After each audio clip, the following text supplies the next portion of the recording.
Are we ready? All right, ready. No bras required. The podcast where two girlfriends talk about everything from diapers to death and do it all braless and brutally honest. I'm Megan. I'm a mom of four, lifelong educator, dance studio owner, coffee and wine snob, and never afraid to speak my mind. And I'm Patti, mom of three, teacher turned leader, dance boss, loud laughter, tequila enthusiast, and professionally unfiltered. Together, we've got over 30 years in education, 7 kids, 2 studios, countless bottles of wine and tequila, and a whole lot of stories to share with you. What's No Bras Required all about? It's a space for women like us who are juggling life, entrepreneurship, parenting, work, marriage, friendship, grief, joy, chaos, and just need some real talk. So whether you're sipping wine in leggings, hiding in your car, or rage cleaning your kitchen, we're here for you. Welcome back. Hello, hello. Episode number 2 of No Bras Required with Megan and Patti. Are we excited? Excited. I'm very excited for our chat today on all things back to school.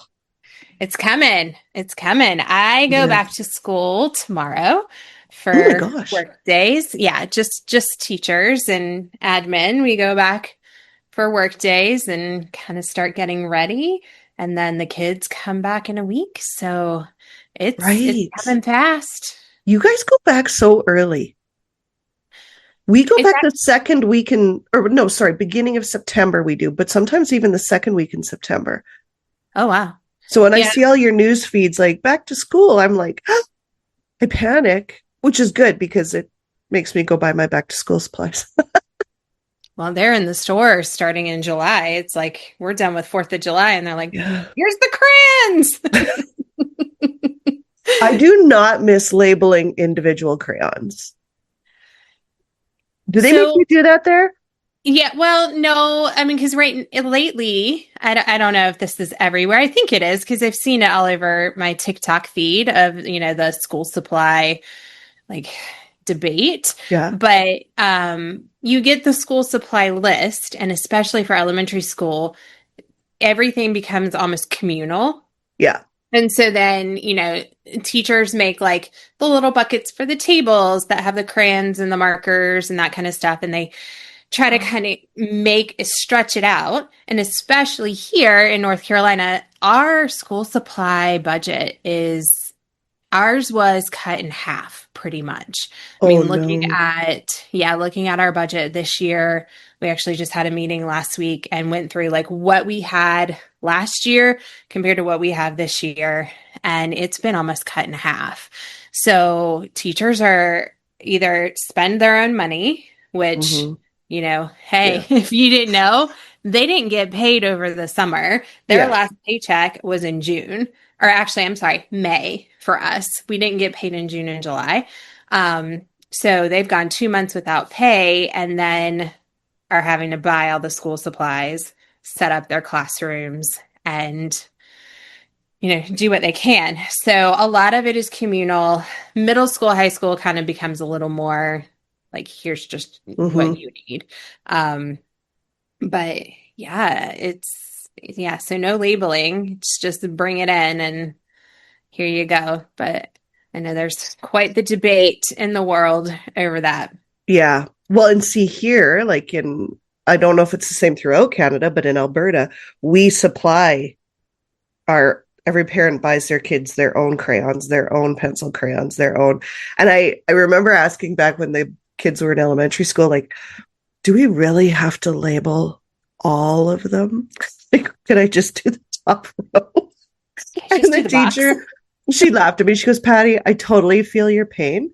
But imagine mine the first time one of these boys opens their crayon box and they explode everywhere. I'm like, totally makes sense. I will label them. You can count on me. It just made sense. And I'm like, oh yeah, I forgot that you're dealing with my children all day. I apologize. They will come labeled. I know how they are at home. Yeah, Yes, we right? need labels even at home. Like, could we label socks? Like, oh my goodness. Before my kids started doing their own laundry, which, happens Yeah, pretty quickly because in yeah. my house I was done.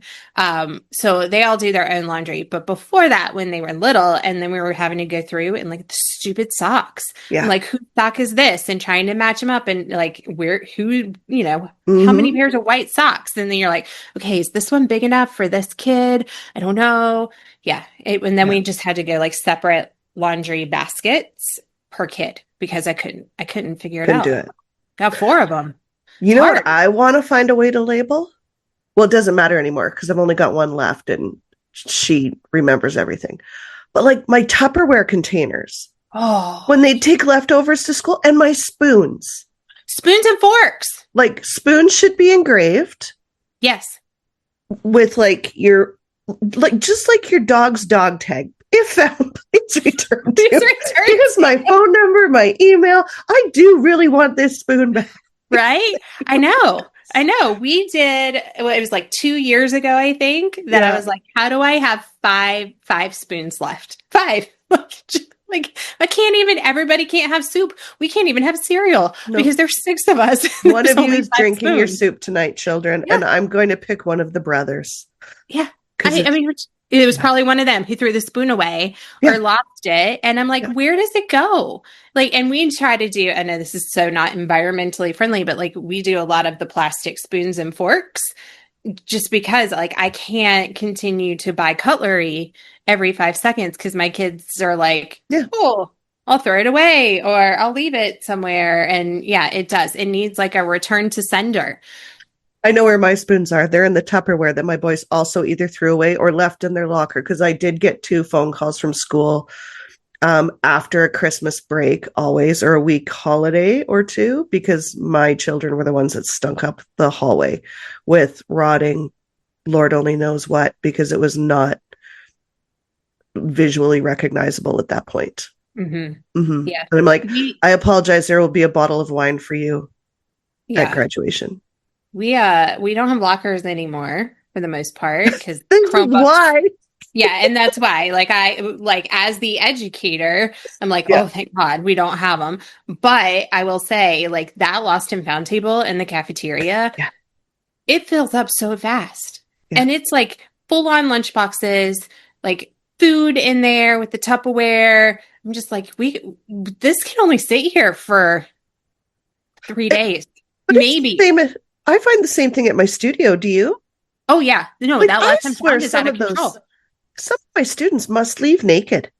There's no way they're leaving fully clothed with that much stuff in the lost and found bit. And like one shoe?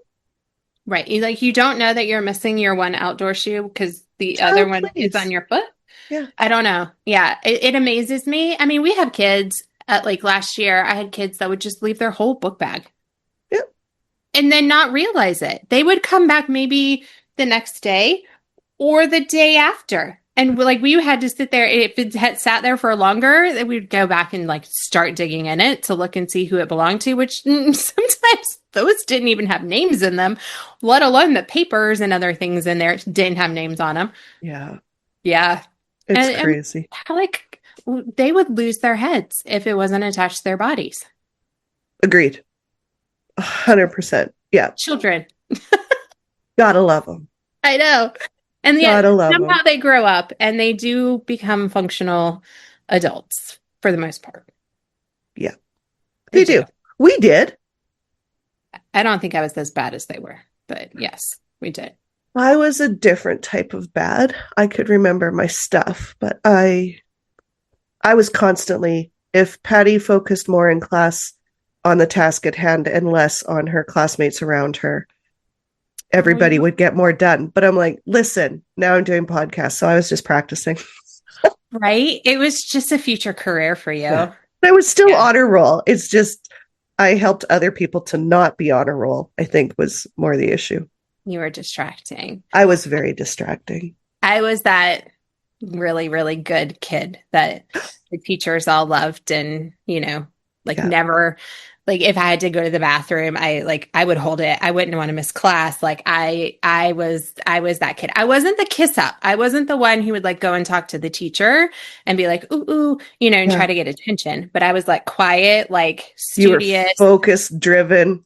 perfectionist kind of child. I Yeah. think you're a focused, driven, perfectionist kind of adult too, my friend. No, yeah. No, I didn't grab out of that. It's a great I- skill set to have. yeah. Yeah. Yeah. Yeah. It is. It is. I mean, it serves you well. And I learned how to like add the fun in there because I Mhm. was really actually very fun, just not in class and not at school.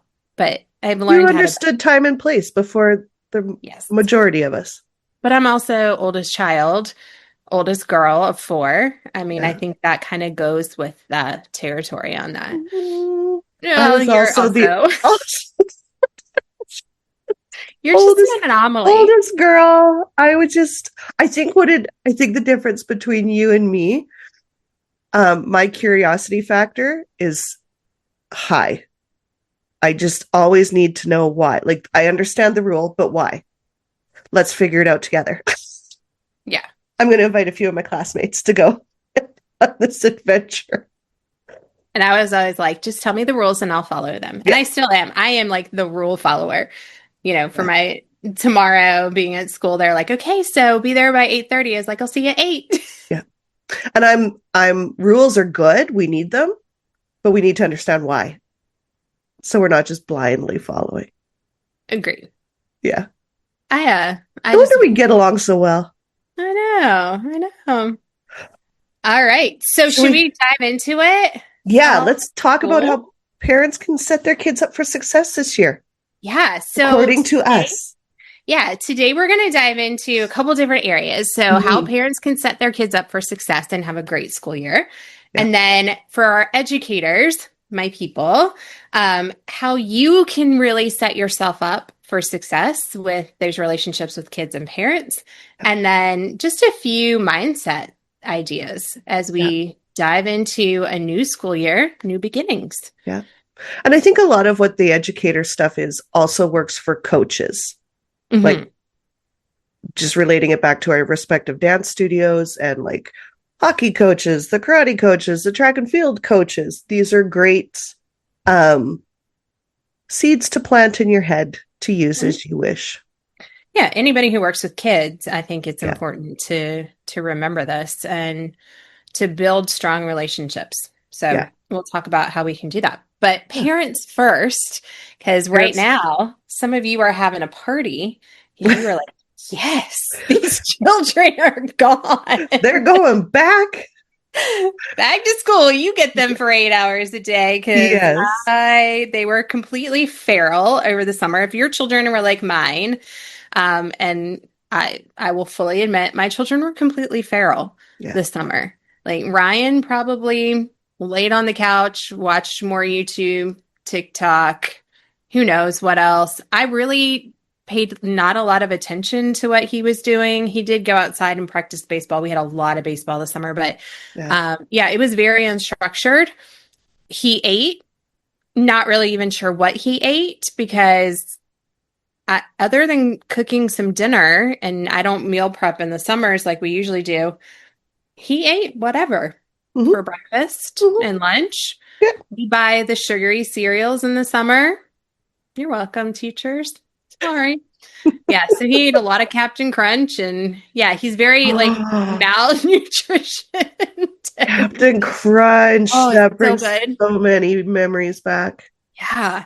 Yeah. So yeah, he's ready to go back. And I was like trying to make the grocery list of, all right, let's figure out what we're gonna make and get some fruit back in here and maybe some vegetables. It's bad.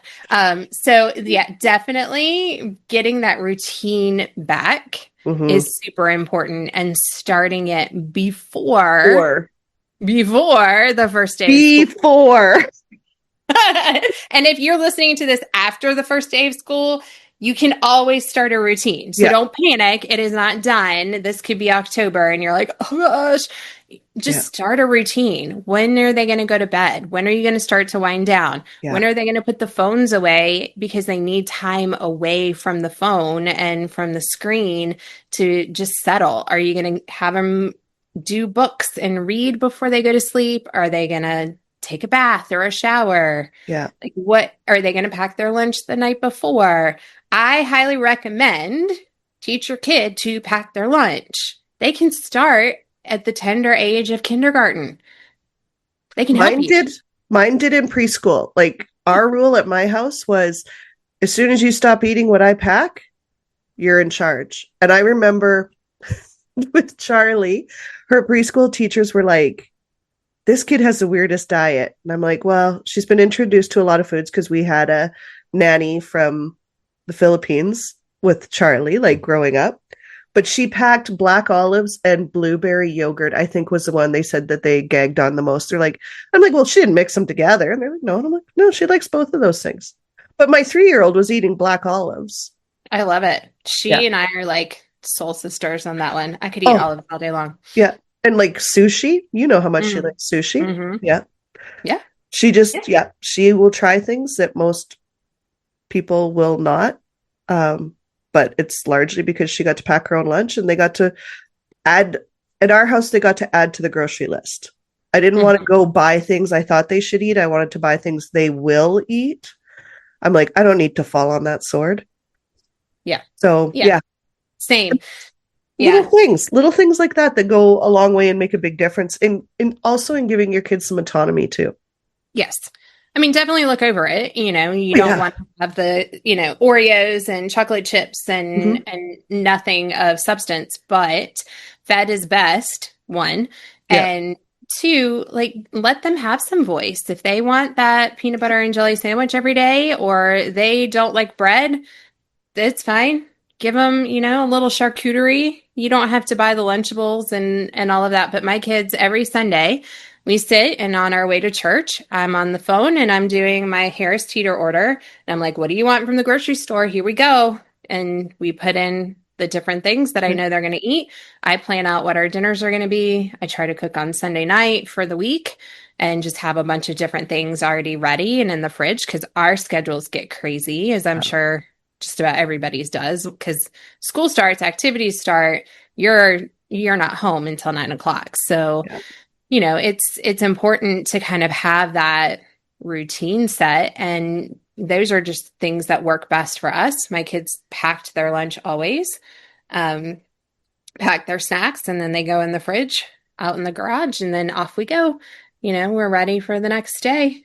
Yeah. And that's the way we've rolled. They also do their own laundry. Guess what? They can do their own laundry when they're little too. Hmm. Mamas. Um, I just want to touch on this too, because we've got older kids in the house and girls. And Mhm. for those mamas that are going through the puberty stages of life with their girls, I cannot emphasize enough how much concurrent sleep patterns will affect how they treat you all month long. So, if you know you're going to have to plan some things in a month, try not to plan it the 2 weeks before she is due to hit her monthly cycle, because that is not the time to overload them in their schedules or introduce too much new, especially if you've got a volatile one. Some girls handle it better than others, but food choice and sleep pattern and just being consistent will, you'll just, you'll thank yourself so much. Yes. Yeah. Yes. Well, and I think too, monitoring that phone usage, Mm-hmm. it is so hard, but if they're on the phone until midnight, 1 o'clock, scrolling, doom scrolling, we all do it, you know, and looking at whatever, talking to people, they're going to be exhausted and they're Yeah. already exhausted. In those first couple of weeks, they are like toddlers. Yeah. They've gone from like zero activity over the summer. And even if you were like mom of the year, not Yeah. me, where you like kept them engaged and they were doing all the things. It's Mhm. just a different level of activity and needing to be on Yeah. when they go back to school. Because not only do they have to be on for learning and they're getting inundated with all of these new skills, usually review the first couple of weeks, but they Mhm. have all of the social pressure and all of the people that they have to talk to that they haven't talked to all summer, Yeah. teachers, routines, things that they're learning, they're exhausted. Their little brains are so tired.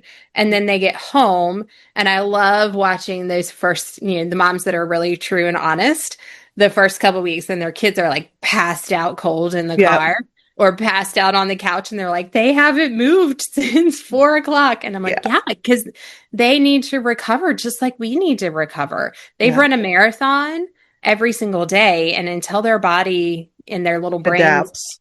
adapt, yeah, they Yeah. it's hard It's so to, hard. they're gonna be like toddlers Yeah. where like they're gonna have big huge emotional outbursts, and everything is gonna feel so much bigger than it actually is. And that goes for how they feel about their classmates, that goes for how they feel about their teachers, that goes for how Yeah. they feel about you. I mean, you may ask them, do you want a banana? And they're gonna lose their mind. Yeah. And okay, no bananas today. Like, it's fine. Move on. Pick your battles. Yeah. But understanding where they're coming from, I think is something that we have to keep in mind as the big people, that they just need a little extra grace and help Yeah. to get through it. Yeah. Well, and on top of school and being back into a normal routine, most after school activities are also starting, which require more energy than what these little ones have. And we actually have a sign in our studio, like it talks about the ups and downs of mastery of things. And I think we all know, like, there's a time of year when a lot of kids drop out of sports.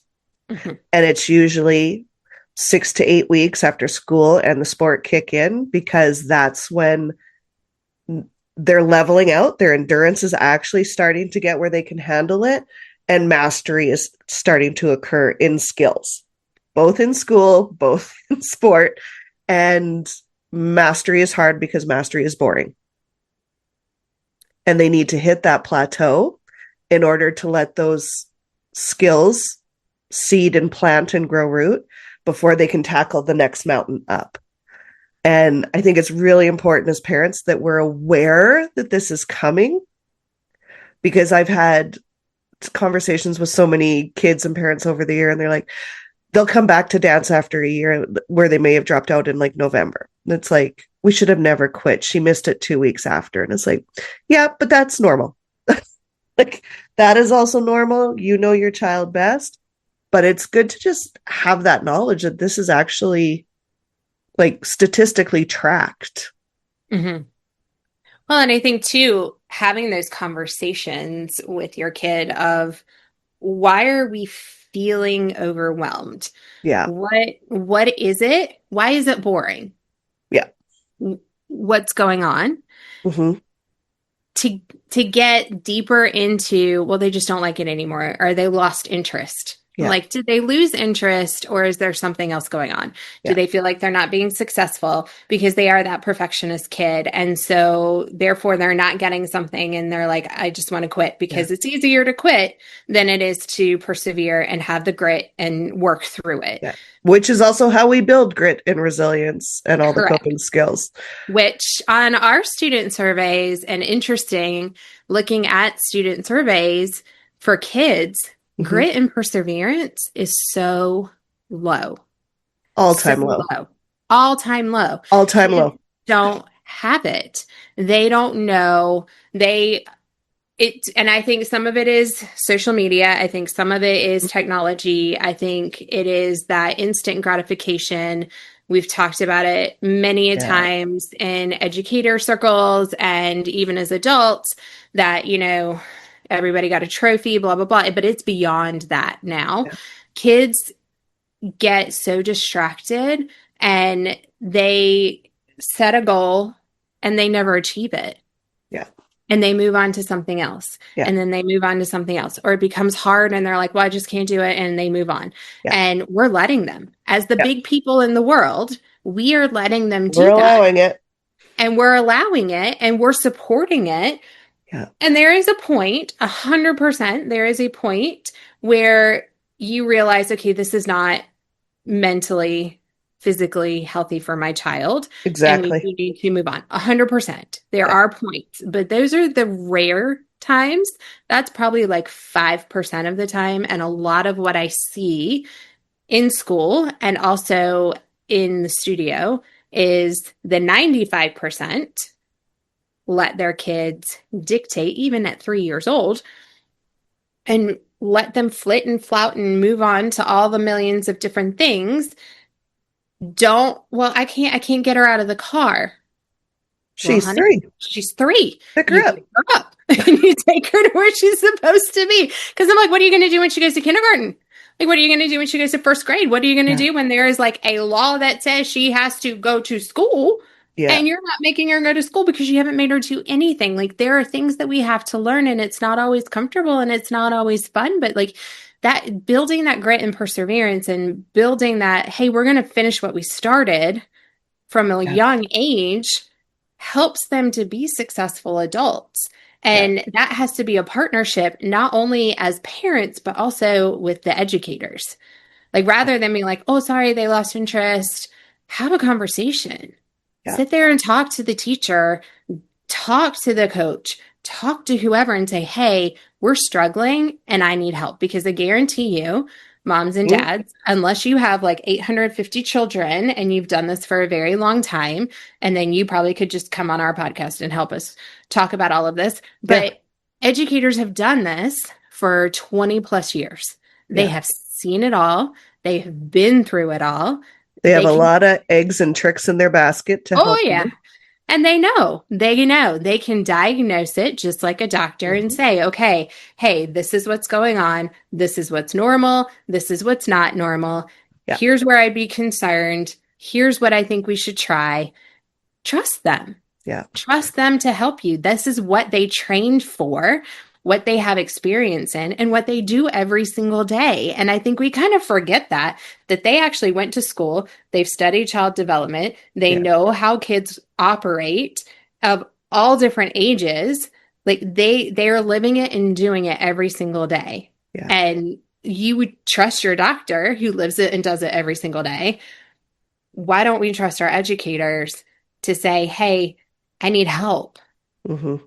And I think like this is one thing that I really am fascinated by is where did the breakdown of the village start?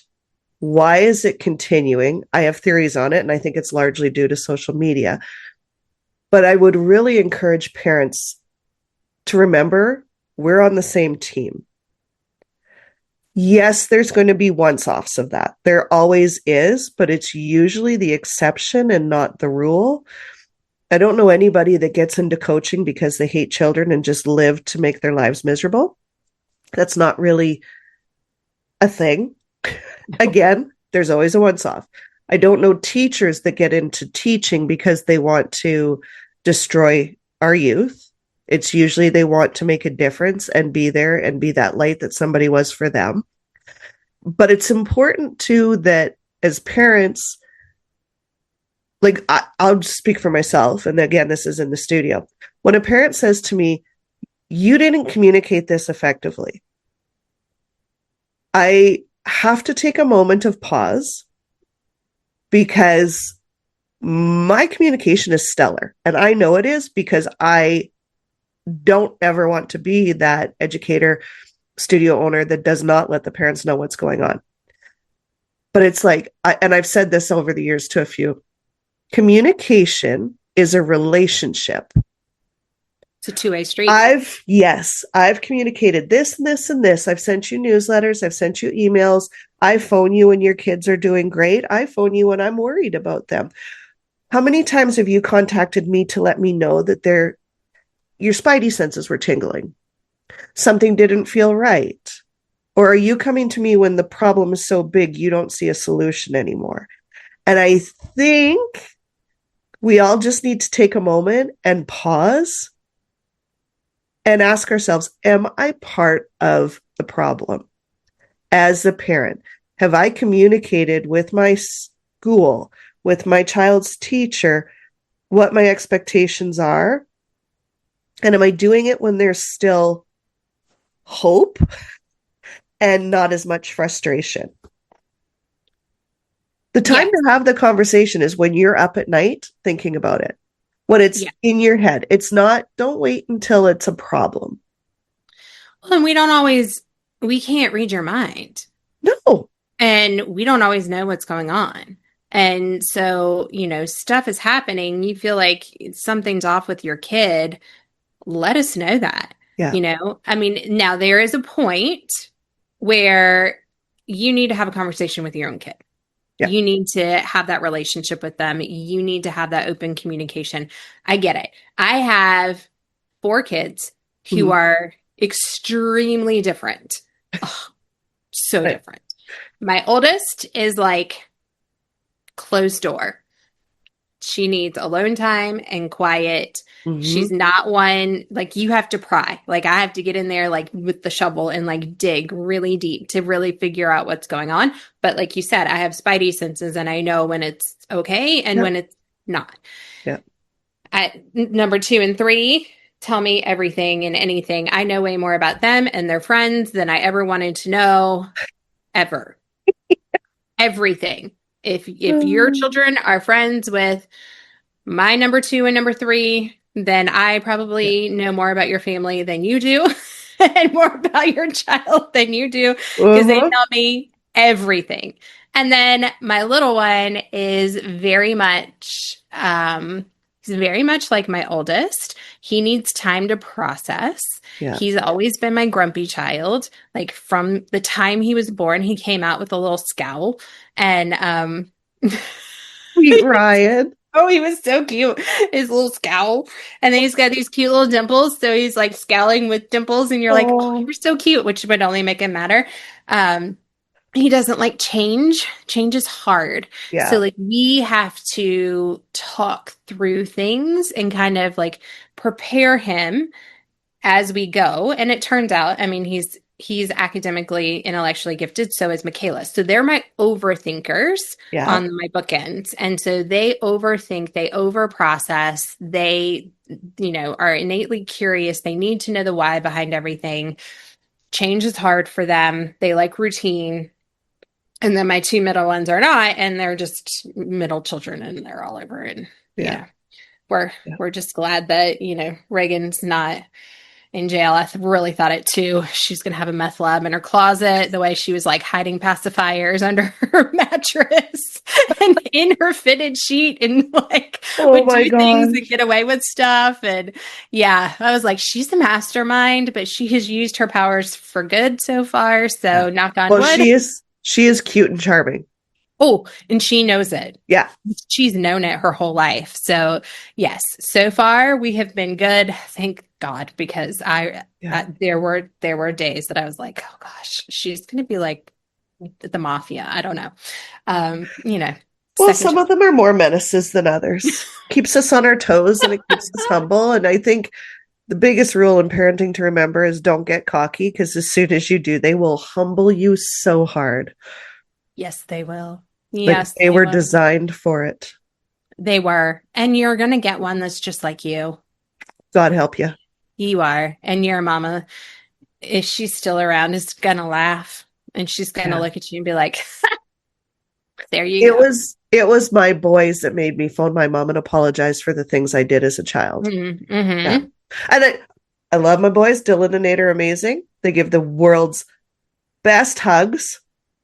And also, for those of you raising boys, this is so nice. This is like the biggest perk of raising a boy that gives good hugs.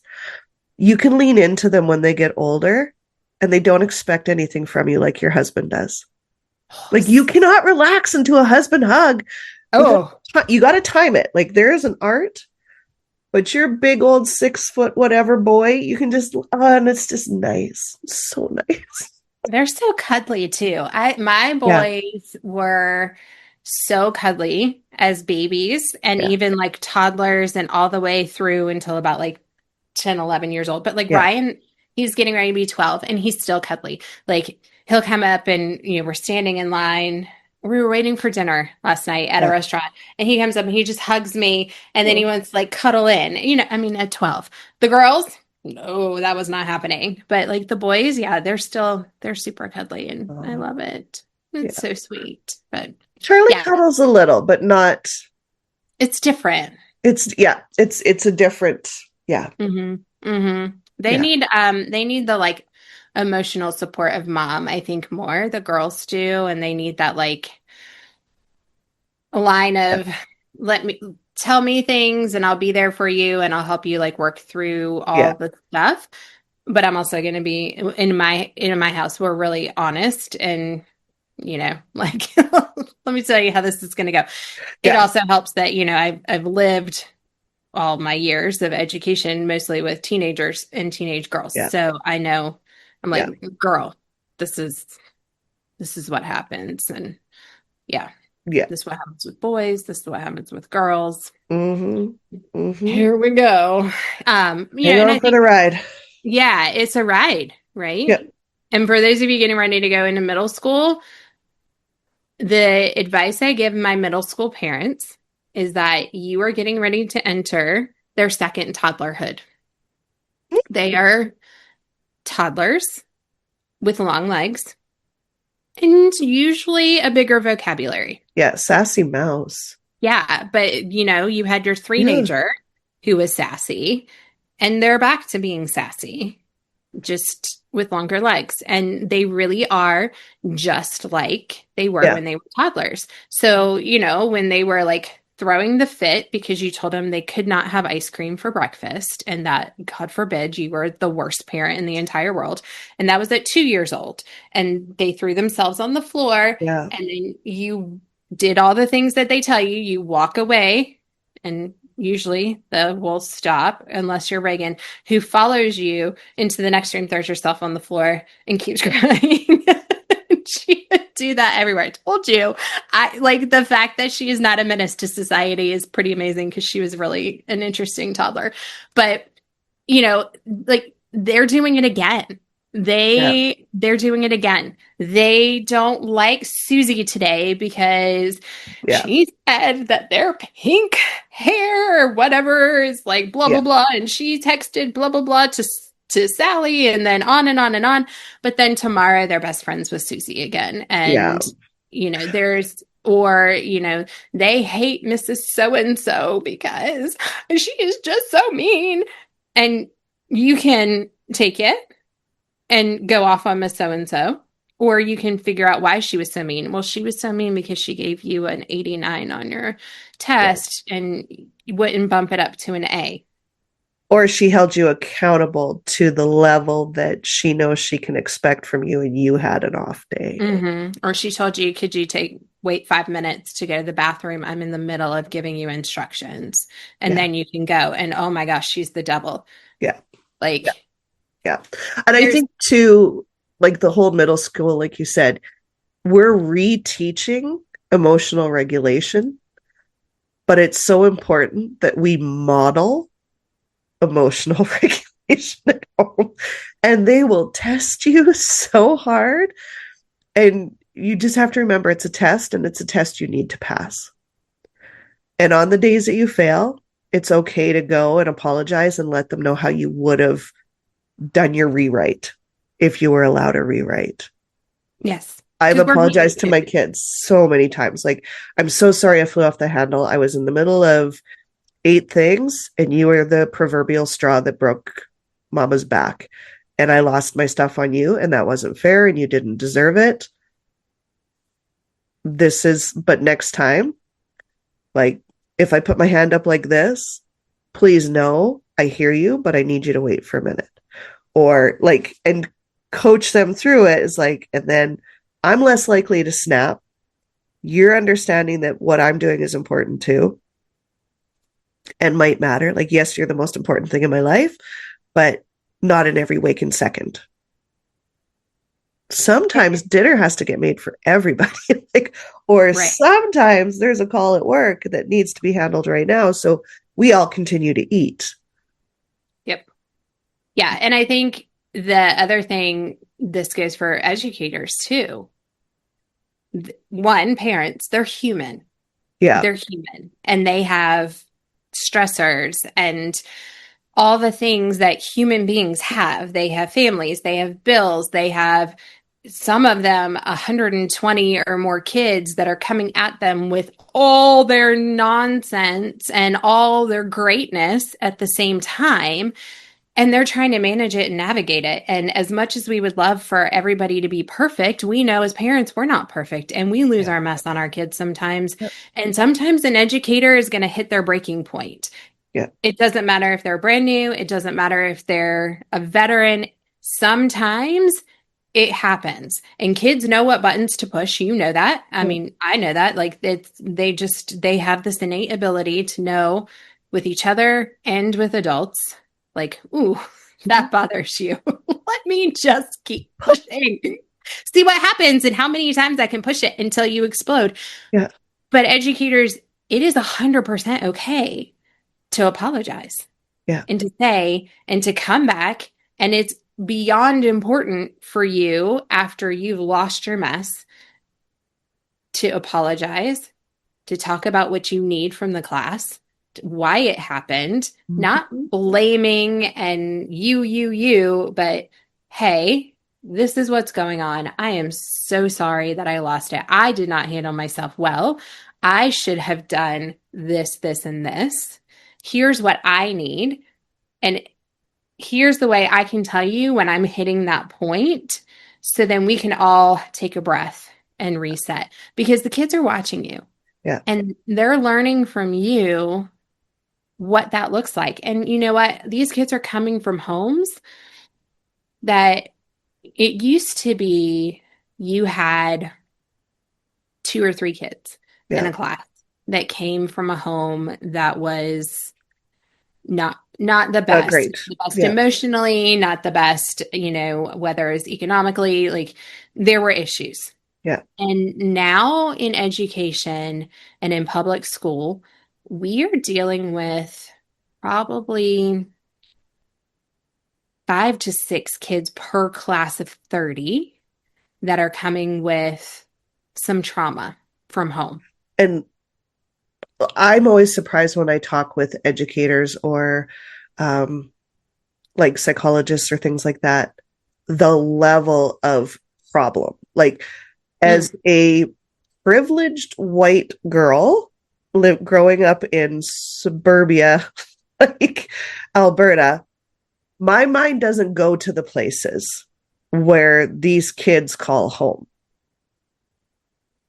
And I'm always choked up by it when I find out. Like, it's like, oh my God, like that didn't even enter my realm of existence, that could actually be where they live and what they deal with on a day-to-day. And we're worried about reading scores, and these kids need a hug and like a meal. My favorite saying in the education world, and what I tell teachers all the time, is it's Maslow's before Bloom's. Yeah. And Maslow's is taking care of their basic needs. And if kids' basic needs are not met, we are not going to be able to get them to learn.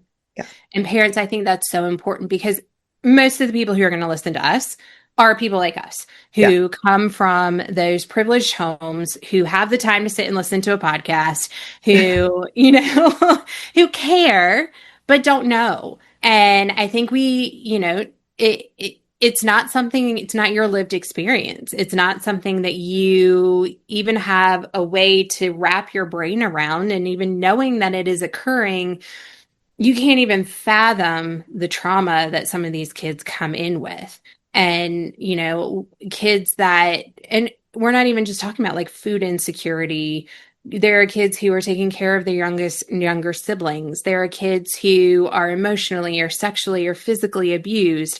There are kids who have home insecurity. They're living in their cars, or maybe they're not, but they're bouncing from couch to couch and living. I don't know where their next meal is coming from. Oh, 100%. If there is a next meal. Yeah. Like it's not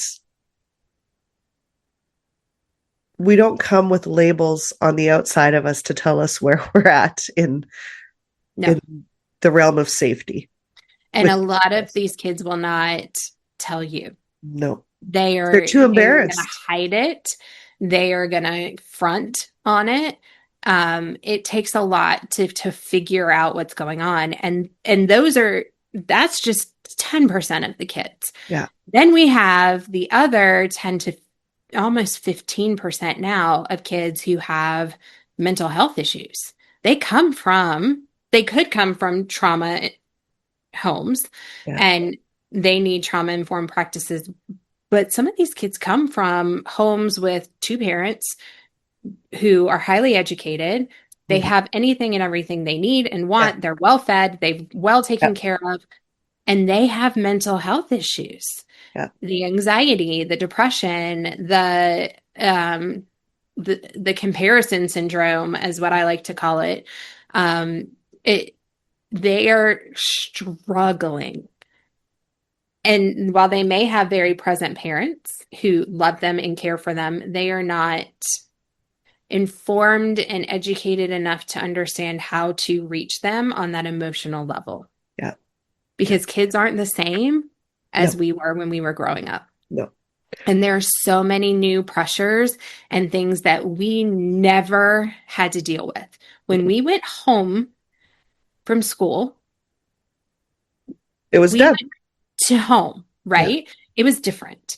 Like you were done with school. You didn't yeah, have to deal with whatever was happening at school yeah, for the next yeah, 16 hours. yeah. And then, hike it up. Here we go. We're headed off to school. I can deal with it. But now kids can't get away from it No, because it's here it's there. and it follows them on the phone, through social media, the text messaging. Like you used to have to write a note. Do you remember writing notes and folding them in all the fun little ways? Yes. Fantastic. And then you like Well, secretly pass them. But like kids don't do that. They can text. I mean, it never stops and they never get a break.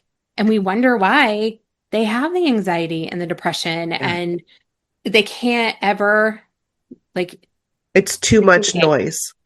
Oh, 100%. It's too And much for noise. adults, it's too much Yeah, noise.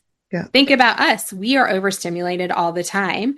And then we have to react to kids who are overstimulated and everybody's dysregulated. And now we have a problem. yeah.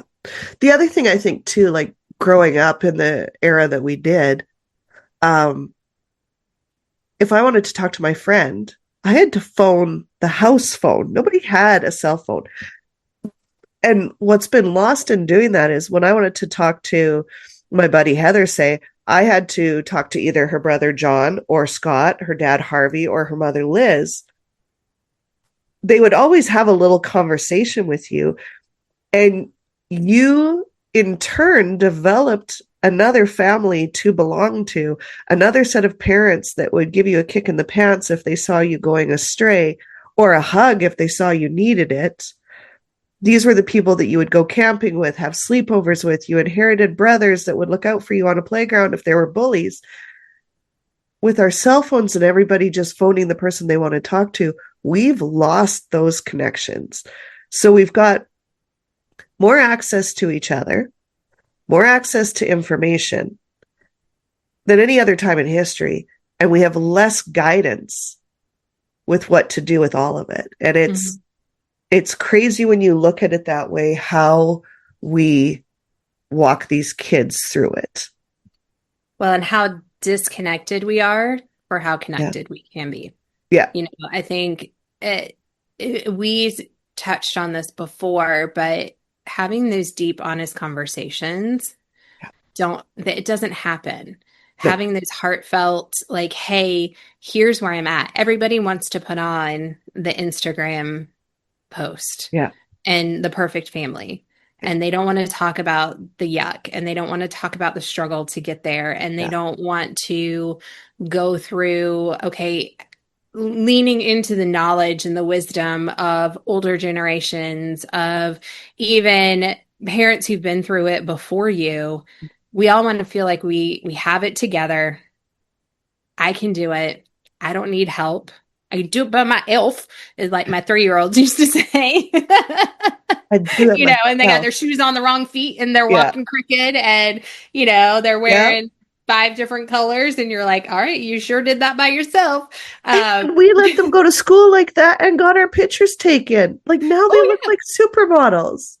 Yeah. For the love of God, give your kid an ugly school photo. Just let them have fun.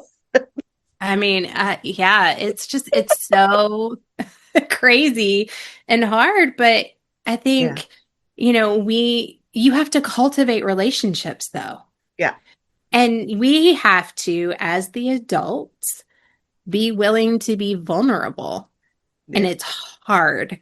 But when you can have that vulnerability and you build relationships that are based on trust and honesty and,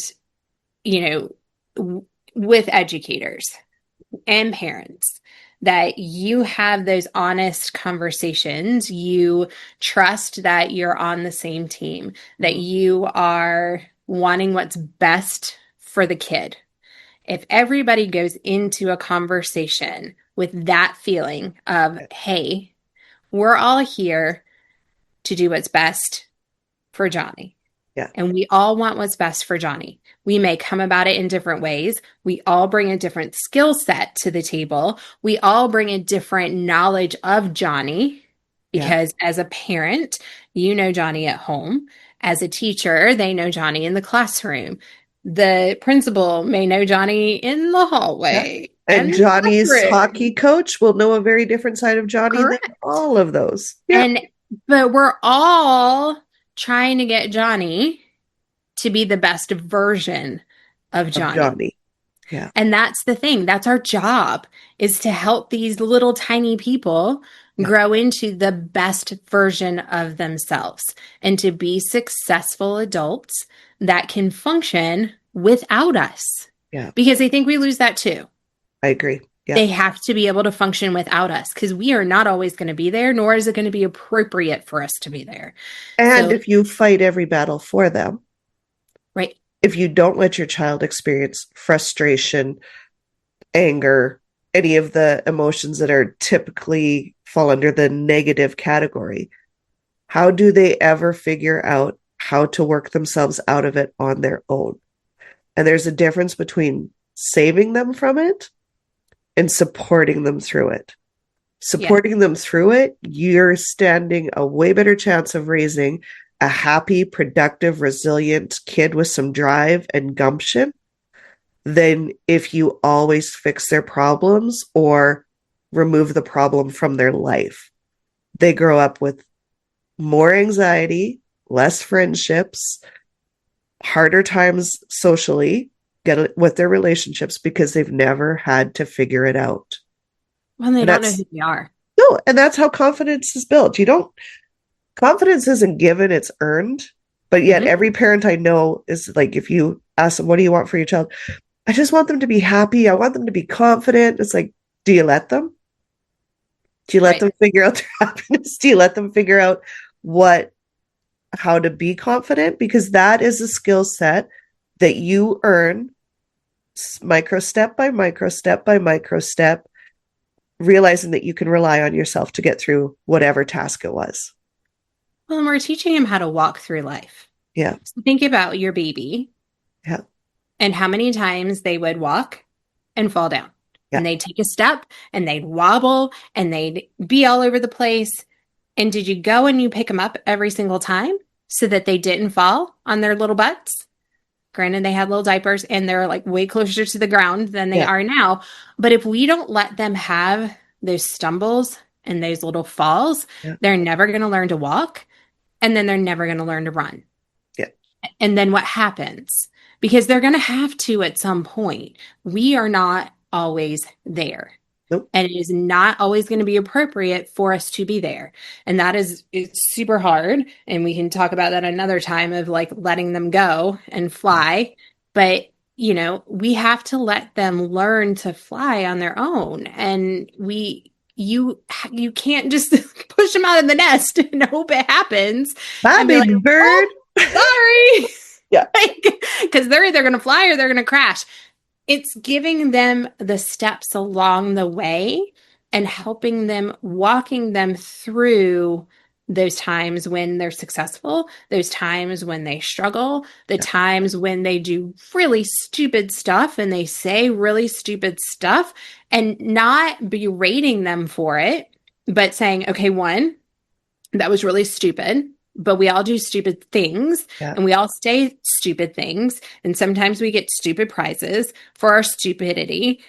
And you cannot use stupid if you don't think that's a proper word, but helping them through it, but not taking away the consequences of it. Yeah. And then Yes. having the conversation of, okay, what can we do better next time?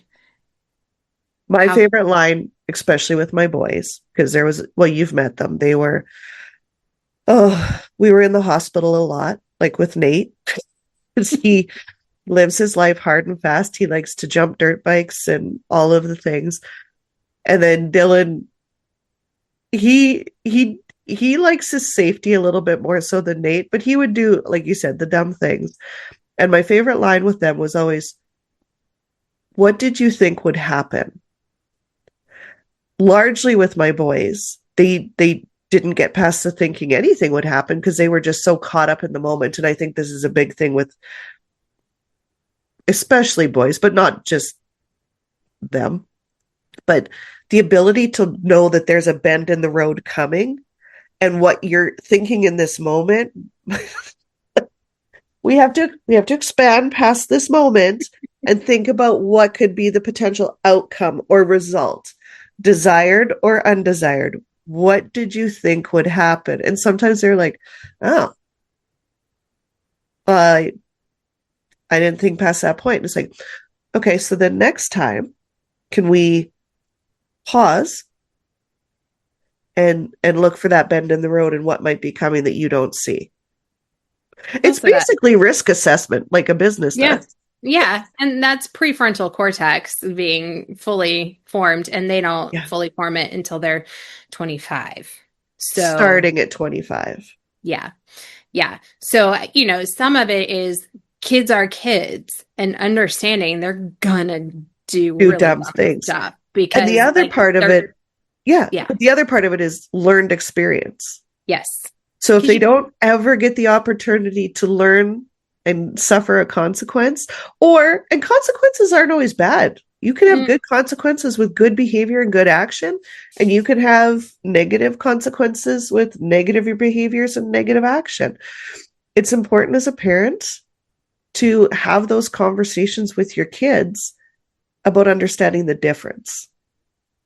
I think having the tough conversations, like we don't like having the tough conversations as adults. And maybe we weren't raised Gen X. I know we're feral. We were drinking out of the water hose and we came home when the lights came on. And I mean, the things that I was allowed to do.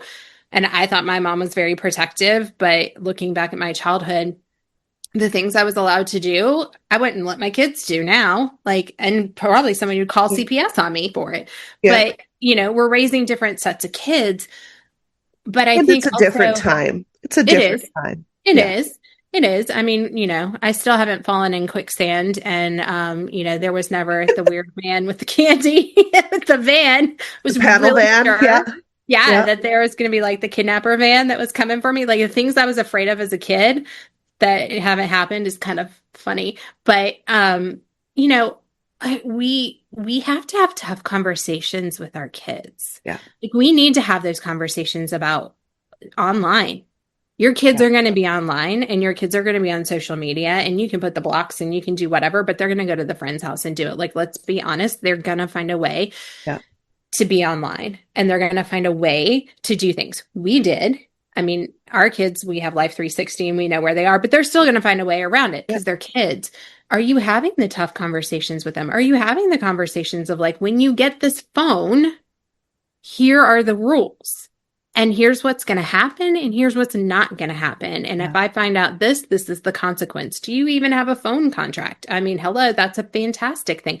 But you can have all that if you're not following up with it and you're not Yep. enforcing it. That's the problem. So, we have to be the adults. We can't be the friend, but we can't be so on the other side that they're Yeah. scared to talk to us and they're scared to tell us what's going on. We know they're going to do dumb things. We know they're going to make mistakes. Are we giving them the relationship with us that they feel? I would much rather have my kids call me or text me. Our secret text is pineapple chicken. And if they text me pineapple chicken, then I know I'm going to look on Life 360 and go get them Yeah. because something's happening Yeah. and they need me. Yeah. But I would rather them come to me and say, hey, I messed up and Yeah. I need help. Yeah. Can you help me? Than to try to cover it up and then something bad happens. Yeah. Have you even offered it to your kid? Like, these are the things that I just like want as an educator. I'm like, parents, are you having these conversations? Because usually when I get them, they're in crisis and they have had like the bullying is going on. They've made huge mistakes. They've done really terrible things. Like sometimes they're things that are gonna follow them the rest of their Yeah. lives, unfortunately. And I'm like, but you can't wait until we're in crisis to have these conversations. It's a now thing. Yeah. Yeah. And it's a Talk to me kid. before it's too late. Yeah. Yeah. Yeah. And it's hard when your kids have really messed up and disappointed you and lied to you and broken family rules. And they come to you because they're in trouble and you have to go and just keep your mouth shut. There will be a discussion about this later. It is so hard. Yes. But at least they phoned you. At least they knew that even though they knew they messed up all of these things, and the guilty look on their face when you go get them, it's worth a quiet drive home. It's worth the we'll sort it out later. Now's not the time. Go think about what you've done. I think you need some thinking time. It's great. I'll never forget. Mike tells the story, my husband, of he came home and was drunk. Yeah. Came in the house. His dad knew it. I can't remember if he was in high school or college, but his dad knew he was drunk. And he came home and he put him to bed. And the next morning he got him up and he was like, there's a tree outside that needs to be chopped. Yeah. You're going to go and chop up the tree, put him to work. Oh, he was so hungover. Like, I mean, it was awful. And he was like, think about what you did. We'll talk about it when you're done. And he gave him all that time to process. And he was like, I was waiting for him to yell at me. I was waiting for him, like, and he was like, no.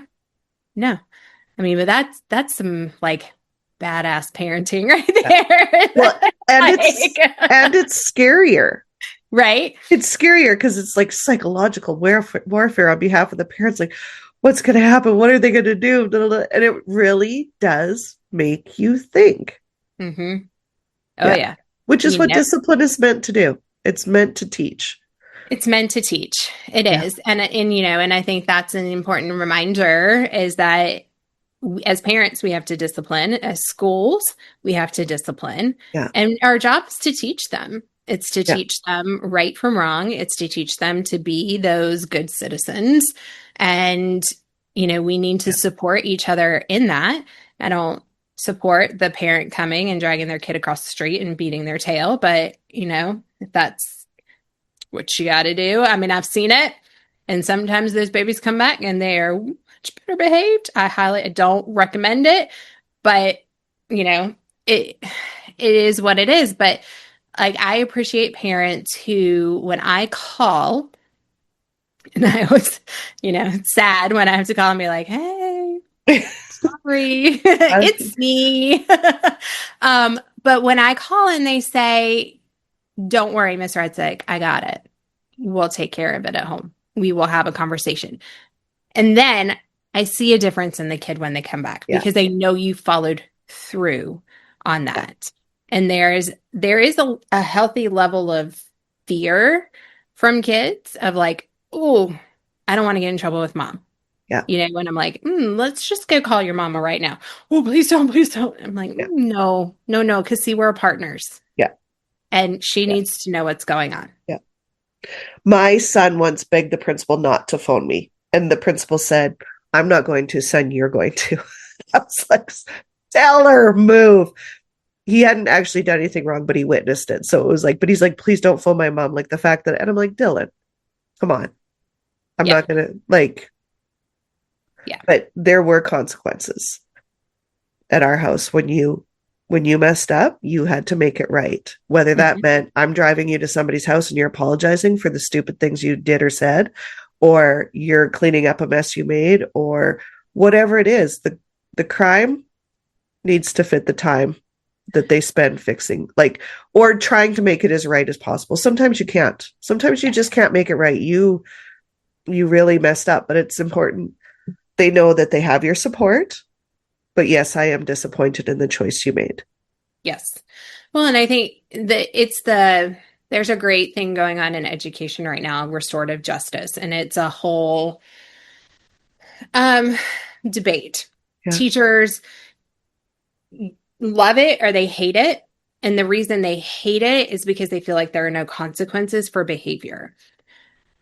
But that's not how it's supposed to be done. What it's supposed to do is you remove the student from the situation. There are consequences, but part of the consequence is you have to restore that relationship that you have broken.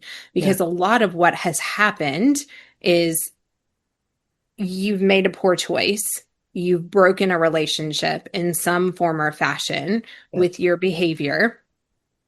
And you need to restore that. You need to hear from the other person the hurt and understand what you did to them, because you're also trying to teach them empathy. And then you need to fix it.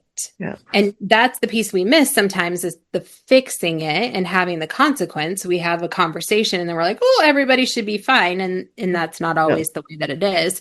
But the ones that do it correctly, it's not just stick them in ISS, stick them, suspend them, send them home, lunch detention, blah, blah, blah.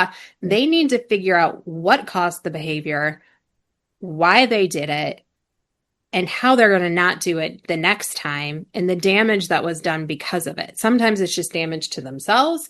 Sometimes it's damage to other people. Yeah. And they need to fix it. Like that, they're not going to learn from that experience if we don't walk them through all of those steps. Yeah. And it takes time. And then it also takes support from the school, but also from the parents at home to have those same conversations. Because when kids see that we're all on the same page, then they're more likely To fall in to line. fall in line and do what they're supposed to do. Yeah. And they're happier for it because kids need rules and they need boundaries. They need to know these are the parameters. This is the guides. Like, I knew the rules, I knew the parameters. Did I test them? Yes. But it gave me, I didn't keep testing them. Like, I needed to just understand the why. So when you have a kid like me that's high energy, very talkative, they're quite often just looking for understanding. Mhm. Like, I don't understand why this is the way it is. I'm not trying to challenge the rule or the authority. I just want to know why. Like, what's the purpose? And then I'm like, oh, that makes sense. Okay, yeah. And a lot of kids are like that. I think Yeah. that's a lot of kids these days, because they have had so much more information and autonomy that at the home. Yeah. But then it doesn't always translate to school. And so we have to build that. Yeah. And, I have always been a proponent of educators explaining why. Yeah. Here's the why. Yeah. You're not going to reach all of them, but for a lot of those kids, that's all they need is to understand the why. Yeah. And then they're good. I've got a great story on this. Two highly, highly educated parents. Their daughter's in my dance studio. She's known as a bit of a troublemaker. And I turned my back to press play on the music. Turn my back. All good stories start with turn my back for a second. Mhm. And I get this tug and Miss Patti. I'm like, what? like, and it was panicked. I'm going to call her Susie. Susie choked me. What? Yeah. I'm again. And Susie's like, no, I didn't. And I'm like, but she's got that look. And I'm like, oh, Susie. Susie And did I'm like, something. I said, Susie, did you try to choke her? And she's like, no. And the kids are all like, yes, you did. Yes, you did. And I said, Susie, did you put your hands around her neck? And Susie goes, yeah, but I didn't squeeze. And I'm like, okay, Oh. can't laugh, but like, bless your heart, Susie. And I'm like, honey, so like now I'm like down on my knees, like eye level with her. And I'm like, why would you do that? And she goes, well, I don't know. And I said, did you want to be her partner? And she goes, yeah. And I said, so I said, how would you feel if somebody put their hands around your neck and didn't squeeze? And she goes, oh, I don't actually think I'd like that. I'm like, right. So I'm like, if you want her to be your friend, you have to treat her the way that you would want a friend to treat you. And this little peanut of a kid, like, well, not a peanut, she's probably 8 at the time, looked at me and went, oh, like her mind was blown open. And I'm like, again, how can she get into grade 3? She's known to be a little bit of a troublemaker. Has nobody said to her, if you want to have friends, you have to be the friend you want to have?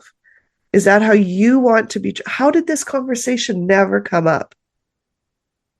And it's mind boggling to me that we get to this state of things and we're blaming the parents or we're blaming the kids but it's like, did anybody ever stop to look at what was going on and just get curious about what Susie was doing and why? Right. Because she didn't even have to tell me. Like, she was looking at the girl that she didn't choke with like, but I want to play with you. Like you can realize those things when you've been working with kids or around them for any length of time, like what it is they're actually after. There was no intent to hurt her at all. Right.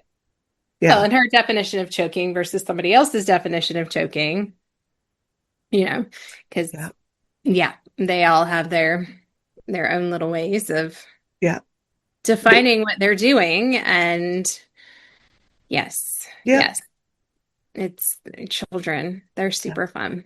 They are. I feel like we could talk about them all day, and we almost have. I know. We've gotten so long talking about getting ready for school, but I think some of the things to really make sure that everybody remembers is we're in a partnership, working together. We want what's best for these kids, educators, coaches, parents. We all want what's best for Johnny, for Susie. And every single one of them, despite what they come to us with, what trauma they come with, what amazing things they come with, whether they're gifted or they're not, we love them all the same. And we want them to be successful. And we want to work with parents to get them there. Parents just have to be open and honest and trust the educators while advocating for their kids. 100% advocate for your baby because that is super helpful. And then have conversations, be open to that relationship. Know that we're going to get there when we can all work together and bring our strengths and our understanding of your child into that conversation. Mm-hmm. And it just takes that time to build that relationship. Don't go on social media and sit there and start bashing and going crazy and crying over the fact that your kindergarten teacher didn't have a rug on the floor when it wasn't even the first day of school and they probably couldn't afford it. And don't go and start talking about how the school system's failing your child, but yet you've never had a conversation with them. You haven't gone in and asked, hey, here's where I'm at. How can you help? Have you had that conversation? Have you even had the conversation of, tell me about my kid? Tell me what's happening in the classroom. What are you seeing? Here's what I'm seeing. How can we get there to be successful? I love that question. What is my kid like in class? And I think I've been asked, I've been teaching for 36 years. I think I've been asked twice. Yeah. But I have been asked, why is she not in the front row? Why doesn't she get the good solo? It's like, what? Yeah. Um, don't, it's so hard. It's so hard as a parent to not compare Mm-hmm. where your child is in relation to their peers. But keep in mind, they all shine at their own time. They all have different strengths. And just because their strengths maybe don't show up in middle, like elementary school or middle school, doesn't mean that they don't have them. Help them get curious about what they're really good at and ways that they can use that to not just enrich their lives, but like pay it forward, because that's really where they will gain some traction, Mm-hmm. by being of service to others with it too. All popcorn doesn't pop at the same time. There you go.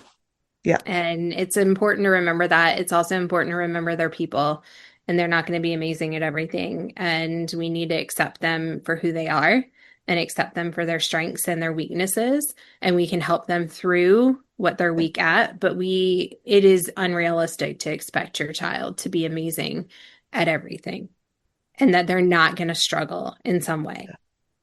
And, sometimes we do a disservice to our kids by putting that level of expectation on them that it doesn't match who they are. Yeah. And just once, let them do something amazing and try not to take a photo and put it on your social media right away or at all. Just get in the car, take them for ice cream, and talk about how awesome that was to watch and be present in the moment, because these kids with social media, their entire lives are on it. Mm-hmm. And it's not lost on them that they're filling somebody else's news feed. Yeah. Yeah. Yeah. I'll leave that at that. Mm-hmm. Yeah. That's a whole other episode. That is a whole other episode. Yeah. But it's going to be an awesome year. And if you've already started, it's not too late to open up that door. And, and I think too, as an educator, one thing that would mean a lot to your teachers is send them the nice note.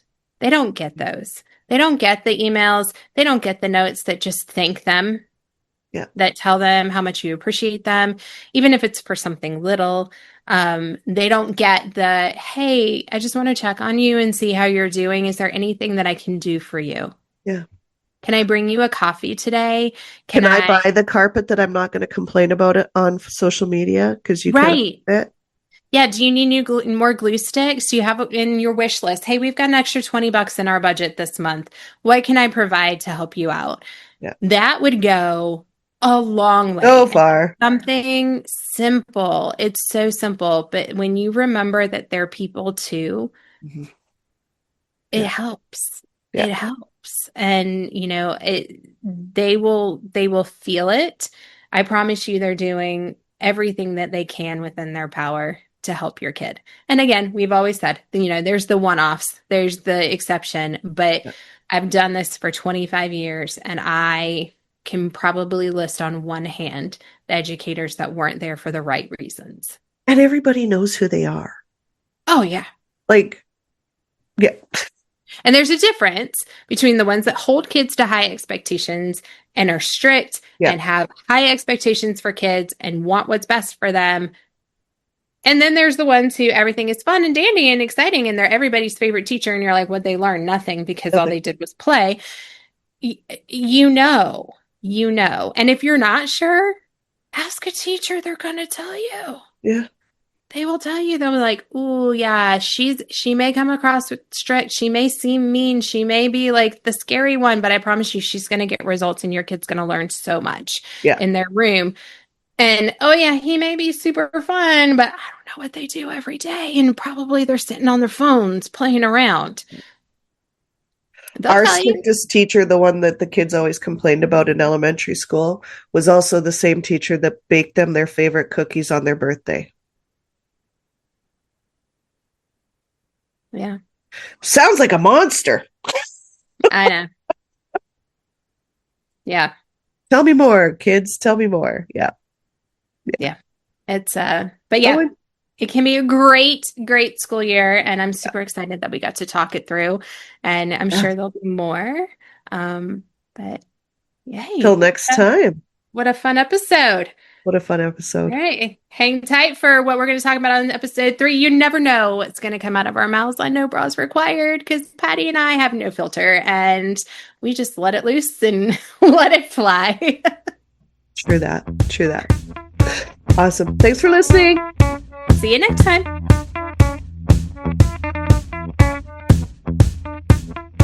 Our goal for this podcast is to be that village where we can have those deeper conversations. We can talk about the serious things and walk each other home from diapers to death and all the things that come in between, but also to bring the humor and our crazy squirrel moments and all of our funny stories that we've lived from parenting to entrepreneurship to just being us and the adventures that we come up with.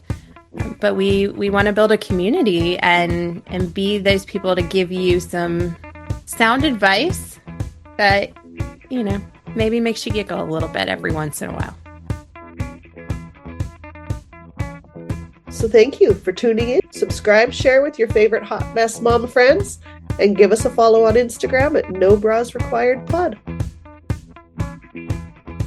Every week, we'll drop a new episode tackling everything from marriage and mom guilt to leadership and loss with humor, heart, and maybe a little tequila or wine. So bring your favorite drink and join us every week.